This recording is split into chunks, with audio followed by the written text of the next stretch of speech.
Well, who would have thought South Africa, with all the conversation about how brittle their batting has been in this series, are now looking at 2 days of cricket that they have probably just one needed either way to try and knock off what's remaining of a target of 240, 122 runs is what they need with 8 wickets. If you had those sort of numbers and if you only looked at the scorecard, you think South Africa should cruise home. But we know that funnier things have happened. Let's see where this game stands with Daryll, Cullinan, and Sanjay Manjrekar at stumps is called on day 3 on ESPN Cricket for Matchday. Let me go to Daryll first up. I wonder if there is a slightly pleasant surprise in the minds and hearts of South African cricket watchers that South Africa have started this fourth innings with some serious optimism, Daryll. They have. They've given themselves a great opportunity. I thought India weren't particularly good today. I thought they weren't good with the ball in this South African second innings. But they've got to have some belief, surely. But, 118 runs is still a fair amount of cricket. That should be another 2 hours of cricket for them to get there. And anything can happen. Sanjay, how would you sum up that day after we said this pitch may very well get tougher as the game goes on? India have got gone at 4.5 and over in their 60 overs. South Africa started quite comfortably as well. How would you sum this day up? The ball is still kicking, but maybe not as viciously as it did on day 1 and 2. But if you look at Dean Elgar, you might think different. But coming back to the balance of the game, I thought India didn't have a great bowling time, especially with their two spearheads, Mohammad Shami, who was slightly offline today, and Bumrah not getting enough out of the pitch. Nothing much is happening after the ball pitches. Shardul Thakur once again was the pick of the bowlers, and there's something there for Ashwin. So I expect this quality bowling lineup to, bowl better on day 4, and that's why I think India still very much this game to win it. 4.2 from his 10 overs, Bumrah. You think that's unthinkable, Sanjay, that Bumrah would be the most expensive of the lot. And as you did point out, other bowlers still did seem to trouble South Africa's batters. Can you explain why Bumrah was off today? Was he expecting the pitch to do more? Or, it's been a day where we've seen him get angry as well with bat. Yeah, this anger thing is interesting. It happened in England as well, and I don't like this, side of Bumrah. I like it when things get really hot. He has a smile on his face like he usually does, just like Lasith Malinga. So it's a side that I don't want to see too much of Bumrah. But coming back to something that I've watched with Bumrah in the last innings as well, and even in England in that World Test Championship final, there's never a problem with Bumrah not having any control. He'll always pitch the ball where he wants to. That is his greatness. I'm a little concerned that nothing much is happening after the ball pitches where he wants to. I'd like to see the ball rearing back in, jagging back on the seam a little more sharply, or leaving the right hander. I'd like him to use more of the crease, all those kinds of things to, make himself more wicket taking. Compare his bowling with Shardul Thakur. Every time he pitched the ball on good leg, there's something happening, and the amount of time Shardul Thakur beat the bat of both the left-handers and right-handers just tells you that Bumrah is just not getting enough reaction from the pitch for some reason. Daryll, could you elaborate on that? Shardul Thakur, Sanjay points out lengths, but it did seem like for a period of that last session that if Shardul was bowling, things were happening. And when Shardul wasn't bowling, it seemed pretty easy for South Africa. Yes, I've been disappointed with Bumrah. One would have expected him to have caused the batsman a lot more trouble. Perhaps he's been trying too hard. Maybe there's something happening. Perhaps it's not leaving the hand properly. But the moment South Africa, if you go back this morning with Rabada and Willifi, settled into line and length and they were patient, then things started to happen. Rabada in particular. And perhaps Bumrah, should be more of his thinking, which I think if he does open up tomorrow, which he will, should be his thinking. Often, the captain give him a ball. There's all that expectation. The wicket's up and down. But he just kept moving away from bowling up 2-3 good balls, and he tried something straight, or he went too short, or he offered something. I'd love for you to just break down that over from Shardul to Aiden Markram, Daryll, at which point it looked like Markram was finally getting some runs. I know you're going to tear your hair out trying to break down his wicket again, but let's run through that over. Perhaps there's a bit of setup involved here, ball hitting pad 3 times, all sorts of oohs and ahs, and finally Markram stone dead, not for the first time in this series. Take me through that over. Well, he's a walking LBW. I mean, let's be honest now. That's not only my opinion. It's Mr. Gavaskar just summed it up beautifully. I mean, it was as if he was listening to our show last night. where that bat's coming from, etc. He's moved out of his crease more to try and cut down the movement. But what troubled me a little bit was that Tucker worked him out there. He got it a little bit fuller, found the very good length. But if you look at that dismissal, his bat wasn't even completed yet. It wasn't even near the line of the ball, and it already struck him on the back leg. Yes, it stayed low. Let's say he kind of got a good one, but he's clearly playing a different game. Where that shot, it's ended up, he's trying to defend a straight ball to mid-on. So he's got to go away, and I think it's seriously time for him to unpack his technique, reconsider some theories. But, Tucker was brilliant to Elgar as well. And then he was a bit wayward after that. He beat the bat so often. I thought he just found a beautiful rhythm and then went around the wicket and seemed to lose it for a while. I think they thought, well, they started tearing their hair out as well because Elgar kept missing. I don't think I've seen an opening batsman play and miss so often in a test match. Never mind the series. But I tell you, he's a gutsy guy. I'll have him in my team any day. But India, I think, have got to get back to just get back into their disciplines and patience. Let the wicket do the job for you. Sanjay, anything to add on that?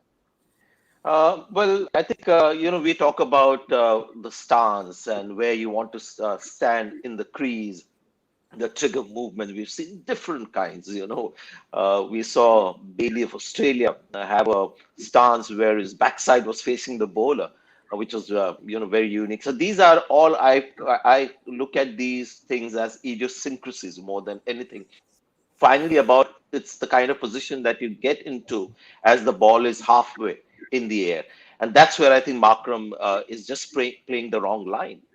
If you look at that leg before, you can see that there's at least about nearly a foot difference of where the bat has come down, anticipating the line, and where the ball has finished.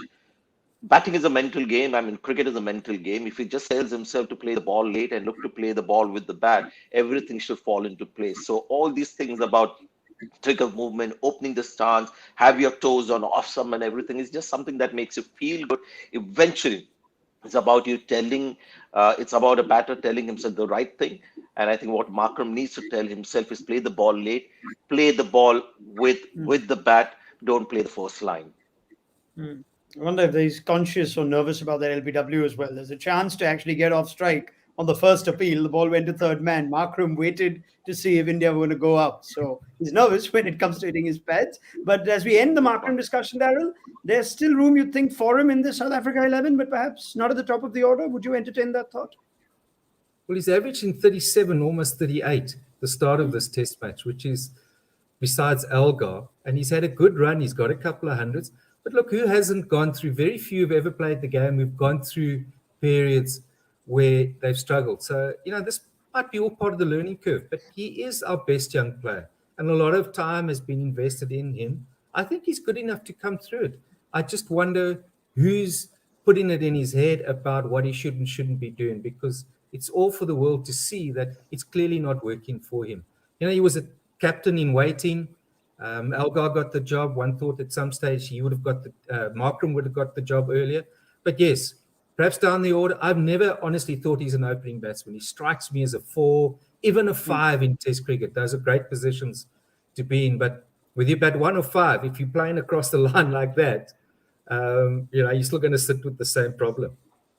Okay, nice segue then. As Daryl points out, players that go through a struggle in their careers. Let's bring up India's innings, Pujara and Rahane. All the talk about whether this would be the final innings and what happens as a result of it. Now, they got half centuries, Sanjay. They put a partnership of 111 together and they got some boundaries in that first start today.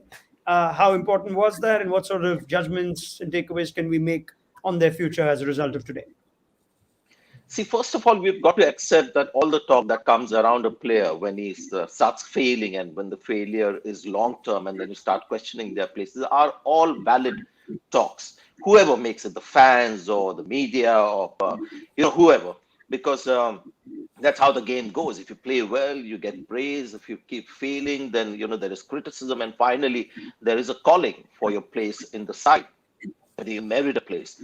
And I thought, Pujara came out thinking very positively. I have a lot of respect for Pujara's mental strength. He's been through these, phases a lot of times. He's been dropped more than Ajinkya Rahane actually from the playing 11. I like the way he came out playing positively. There were a couple of things that both of them did technically and approach wise. Pujara, I thought, had decided that anything short, he was going to go for it. So you saw the pull coming out start of the inning. He was quickly on to 15 and 20, which helped ease the pressure on him. And Rahane, I was delighted to see there were at least 3 or 4 shots that he played today, which were behind square on the offside, where his feet were inside the batting crease for a change. So well done to them. If India win, they'll turn out to be crucial knocks. But can you then say that these two guys are back in form and now they'll be Pujara and Rahane of the old? That's for us to wait and see. But for the moment, well done to both of them. And if India wins, knocks that would really help India win the game. But the future, I've got no idea. Okay, fair enough. Maybe a conversation for tomorrow once we know the result. But Daryl, if you'd like to extend on that and also tell me about what you made of that first session, a session of two halves, Pujara and Rana in the first half, and then suddenly we saw the best of Rabada and the game changed. I love Rabada when he's bowling and he looks angry, perhaps because he didn't get the ball first up, but he just showed his skill and experience there. And as I said earlier, allowed the wicket to do the job. I thought they both got 2 very good deliveries. I mean, the one that got Trihana bounced and it left him. He could so easily have missed that. Pujara got one which came back into them. If you listen to the comments from the batters, they're never in. That's what they've all been saying. It's almost as if there's your name's on a ball. It's only a question of time. But in the context of the match, I agree wholeheartedly that if India are to win it, they'll look back on those 2 knocks. All right, Rabada picked up those wickets, excellent balls. He had his tail up. The third one was Rishabh Pant. It triggered quite the debate on social media. It also had Mr. Gavaskar furious in the commentary box. That happens every now and then. Let's get Sanjay and Daryl to break down what they made of it. Sanjay, in the past on our platform, multiple times you've defended Rishabh Pant's approach. We have seen what it can do when it pays off. What did you make of whether the shot in that particular moment was on? Would you afford him any more criticism looking at the match situation? First of all, I must say I love Sunil Gavaskar as a commentator when he gets angry. And I keep telling him, you should get angry more often because that's when you see the best of Sunil Gavaskar. I love him when he does that because then his language becomes, great and he's really passionate about certain aspects of the game and you can understand with the way he played his cricket. But come back to Pant. Well, this is a guy who's had a short test career. And I've said this in the past. People have played 100 test matches and have not ended up playing even one great test innings. And this is a guy in a short career has played 2 great test innings that we all know, one against England, one against Australia. And during the course of those innings, the start of those innings, we've seen these kind of shots being played by Rishabh Pant. This is how Rishabh Pant plays. This is not Rishabh Pant being rash or carefree and not caring 2 hoots about anything. This is Rishabh Pant's, we call it, there's a method to his madness. And I'm starting to understand that this guy is pretty sharp here. So there was a short ball that was bowled to him and people thought, that rattled him for the next shot that he played. He was thinking, okay, here's a short ball. The next one's going to be right up. And that's the one that he wanted to take on. And I've seen him do that in the past. And what he does, if he connects that ball and if it goes flying over the infield, goes for a 4 or maybe a 6, then he sort of settles down for the next 30, 40 minutes. Because this is a guy who can also defend well. He doesn't have a problem with a short ball or anything where he's scared of the ball coming at his body. This is Rishabh Pant's very unique and high risk way of playing his cricket. He's not in the team as a pure batter, so that also allows him to play in this fashion. And when you get those exciting results from him, and if you accept that, then you've got to accept this as well. This is one of the occupational hazards with his batting approach. Yeah, fair enough. So before I go to Daryl, is it fair to say that it may look reckless, but it isn't? And on this particular instance, perhaps the bowler has outsmarted him. Perhaps he's got his calculations wrong, and it's not something that looks as reckless as it that perhaps is as reckless as it looks. Sanjay? Is it been me or? Yeah, for you. I'm just saying, is it fair to say that these things look more reckless than they actually are? Yeah, this is Rishabh Pant. Now, if you had, say, Pujara trying a shot like that, or a Virat Kohli, or anybody else, you would think, something's gone wrong there. This is Rishabh Pant who, has done this in the past as well. And as I said, has ended up playing a remarkable innings. I mean, people talk about that reverse sweep against Jimmy Anderson, the reverse flick with the second new ball Hmm. when he played against England.